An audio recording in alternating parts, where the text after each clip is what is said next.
What's going on, everybody? Welcome back to the channel. I appreciate you stopping by, spending a few minutes of your time here with me tonight. Tonight, we're going to go over today's trade, which was Thursday, all right, on the NASDAQ. And as a bonus, I'm going to throw in Friday's Tokyo session just so we can take a look at a different session. All right. Because I know we're all from different time zones. We all got different things going on in our lives. And some of you guys, like me, might be interested in trading the Tokyo session or the London session. So I wanted to throw this in here for you.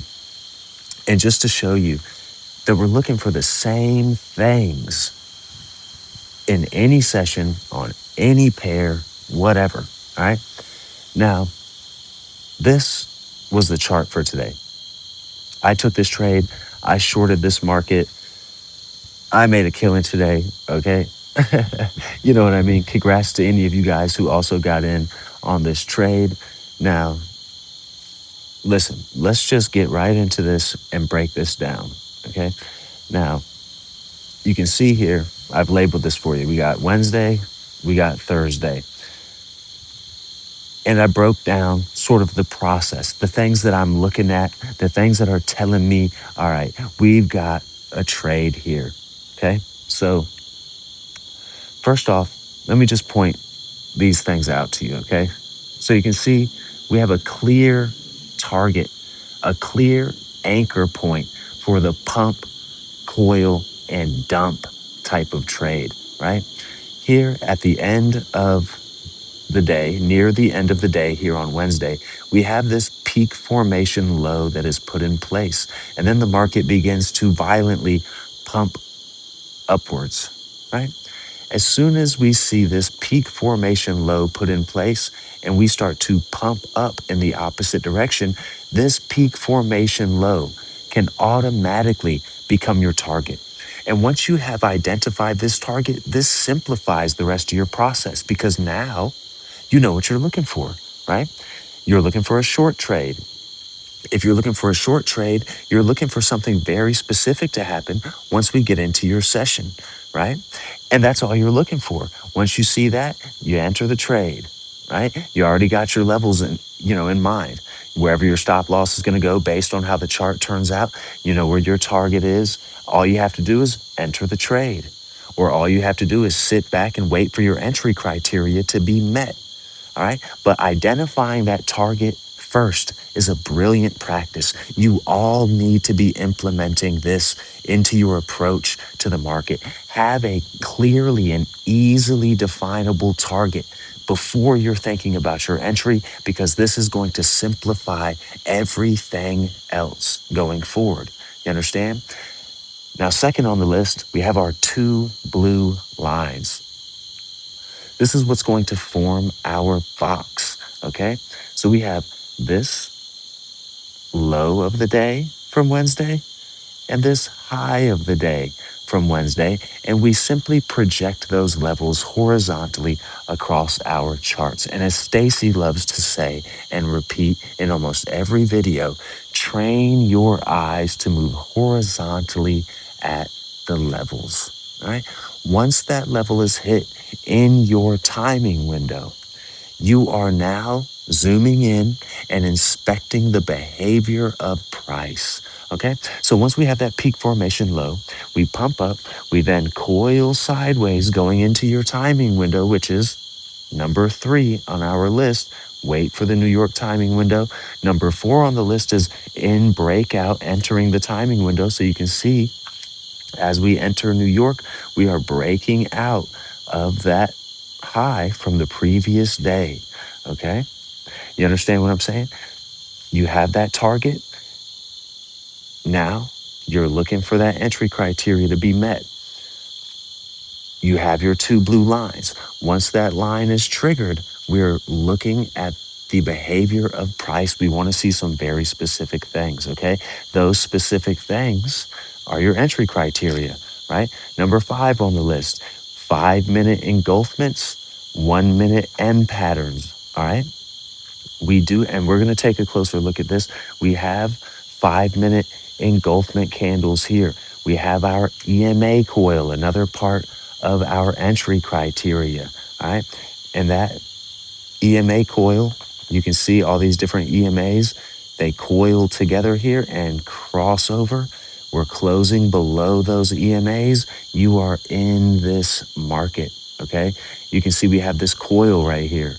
When we break the lows of this coil, that's your death line. Boom, we break that, we close under the EMAs, you're in there, okay? You are in the market. You have a target on the opposite side of the market, and you're sitting back, chilling, watching your money run up. All right. Now, the last thing on the list is the 1,000 pip box. We're looking at an index here. Okay. If you were looking at Forex pairs, you might not be looking at a 1,000 pip box, but the pips are calculated a little bit differently on the indexes and on gold and stuff like this, right? Why? Because of the price. If you look at the price over here, we only have one digit after that decimal point. Whereas if you're looking at most traditional Forex pairs minus JPY pairs, all right, those have 5 digits after the decimal point. So the pips are calculated a little bit different on these indexes than on Forex pairs. All right, now here's our pip boxes. Here's our whole numbers. All right. You can see this gold line, that's 1,000 pips. All right. And you can see it's not, we didn't go all the way to that gold line. We didn't go all the way to this gold line, but that's your 1,000 pip box. All right. Here's your levels of rise or whatever. Those of y'all who like to use that. Okay. Or if you look right here from the low of the current day, you have your 1, 2, 3 levels of rise for the fall. All right. You understand what I'm saying here? There's your pip levels, your whole number levels. There's a 1,000 pip box that is active here in this chart. So to me, everything is lining up for a great trade when we are in this session, okay? As long as our entry criteria is met, as long as we're patient enough to wait for a safe and secure entry, right? We're not trying to predict what the market is doing. Right? We're not trying to guess. Oh, okay, look, we're pumping up. Okay, so I'm just going to sell it when we get in there. Once we break out of that level, I'm just going to sell it. That is not what we're doing. That's guessing. That's gambling. That's predicting. We want to rule that out of our trading. Okay, we want to wait for the market to show its hand. That's why we are waiting for the closes below the EMA coil. That's why we're waiting for that death line to be broken before we enter the market. That is the market showing or revealing what it is actually doing instead of us trying to predict the market. Okay, does that make sense? Now let's take a closer look here. This is a 1-minute chart. All right, now you can see it's very hard to identify sort of an M pattern here on this chart. We do have sort of an extended M here. All right, but really, if we zoom in, this up, down is our M pattern. But if you could zoom in even lower than a 1-minute chart, if you could go down to a 30-second chart or a 15-second chart, this large wick on this 1-minute candle here, inside of that wick, I guarantee you there is some form of an M pattern there. All right, right in that EMA coil before we start to break down. Okay. So all of your entry criteria is met. You're in that market. Okay. If you're getting in up here, if you're aggressive on this 1-minute chart, your stop loss is a 1-bar stop at the top of that wick, or you can just put it here at the high of the day to be safe. Right? Some people don't like putting that wide stop loss, but that wide stop loss ensures that sometimes you do not get taken out by a wild, extra push up there. Okay. You don't have to wait for that stop loss to get hit if you have it up there. You can always shut it down a little early if that chart is scaring you or whatever, and wait for another chance to re-enter the market. You understand what I'm saying? All right. So I hope that makes sense for you. Now we're going to take a look at Friday's Tokyo session because we had another brilliant opportunity in the Tokyo session if you understand what you're looking for. And we're going to be using the exact same process. The exact same criteria needs to be met, even though we're looking in the Tokyo session instead of the New York session. So let's take a look at it.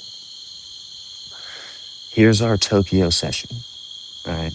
And this is our last slide here, but I do have something else I want to throw in here at the end, okay? But here's our Tokyo session. All right. Now you can see, again, we have the same list just copied and pasted onto the next day. All right. First things first, we have a clear target or anchor point. All right. That clear target is this peak formation low that was put in place in the previous day's New York session. All right. We put in this low and we start to pump up. Right? As soon as we put in that low and begin to pump up, we can consider that low a potential target, right? For the pump, coil, and dump. Right? Now, as soon as we identify that as our anchor point, we know what we're looking for. We're looking for the market to pump up, coil sideways, and dump to take out that level. All right? The previous day gave us a lower close than the open, right? The market is going lower, so we might safely assume that the market wants to continue in that direction.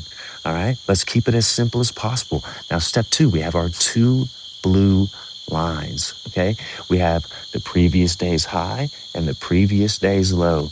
Now, this high is not the true high of yesterday, right? But we have these highs in place here. All right, those are our highs. We're going to project that horizontally. Here's our low. We project that horizontally. And then what do? We sit back and wait for our timing window. So if we're looking for Tokyo, just substitute the word Tokyo here in step 3. Or substitute the word New York for Tokyo. We're waiting for the Tokyo session open at 8 o'clock. All right. Now, you can see we pump up. We are coiling sideways. Right here is 8 o'clock. You can see the time down here at the bottom of the screen. 8 o'clock. We pump up one more time, and then we engulf. Okay? We have this 3-bar engulfment right here. We have that last green bar, 2 red bars that engulf that green bar, right? That's a 3-bar reversal pattern. You can see we have our EMA coil here. We're closing below those EMAs. You're in the market. Your stop loss is here, maybe up here somewhere, okay, just to be safe. But here's your stop loss. All right. So we've covered everything down here. This here has broken out of these highs. Okay, it hasn't broken out of that wick right there, but it's broken these highs one more time before starting to break down. All right. We have all of our entry criteria met. Now, instead of that 1,000 pip box, we have from this blue line to this blue line, or to that red or yellow line, excuse me, is a 500 pip box. All right. Easy as that. Easy as that. Okay. Now, I hope that makes sense for you, right? I hope you can see why you might have been able to take this trade in Tokyo and how beautifully it played out. Now, check it out. We had a 1,000 pip box active the previous day, then another 500 pip box. Really, it's almost 700 pips from this high all the way down to this low, all right? But just to keep it simple, 500 pips. That's 1,500 pips over the course of 2 sessions that we could capitalize on, right? And you might not capture the entire 1,500, but golly, you capture 1,000 pips, you're doing really good. You understand what I'm saying? Now listen to me. Listen to me. Look at how beautiful this trade is, right? Look at how beautiful this trade is. And we still have traders going out every single day Every single day they go to their charts and they're trying to trade.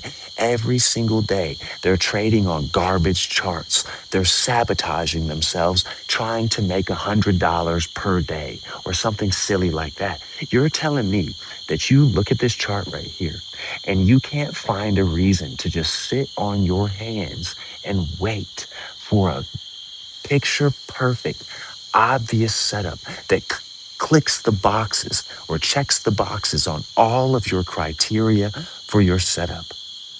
You see what I'm saying? It comes down to discipline, bro. This is a game that rewards discipline. Patience pays. Look at this chart and understand the fact that eventually there will be a trade that is obvious, that is easy, okay? You want to be able to sit on your hands and wait for that picture perfect opportunity, just like this.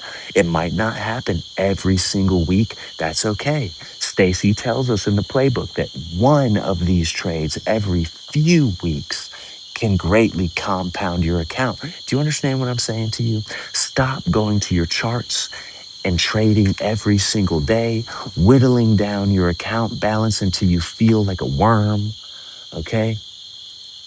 You understand what I'm saying? And just sit back and wait, because eventually a great trade will jump right off the charts in your face. And then you can jump in the market and go crazy. You understand what I'm saying to you? I hope that this video makes sense to you. I hope you get something out of it.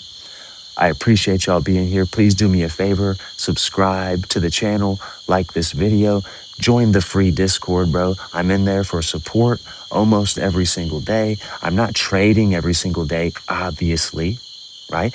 Why do you think my videos come out every 4 or 5 days, every 3 days, or once a week or something like that? There's not a trade every day. Not every day is going to be perfect for day trading. Okay. You need to learn to have some standards for yourself. Be picky when it comes to your trades. Understand what your setup is. Understand what a good setup looks like, and don't trade anything else. All right. I appreciate you guys, man. And until next time, I hope you continue to free your mind.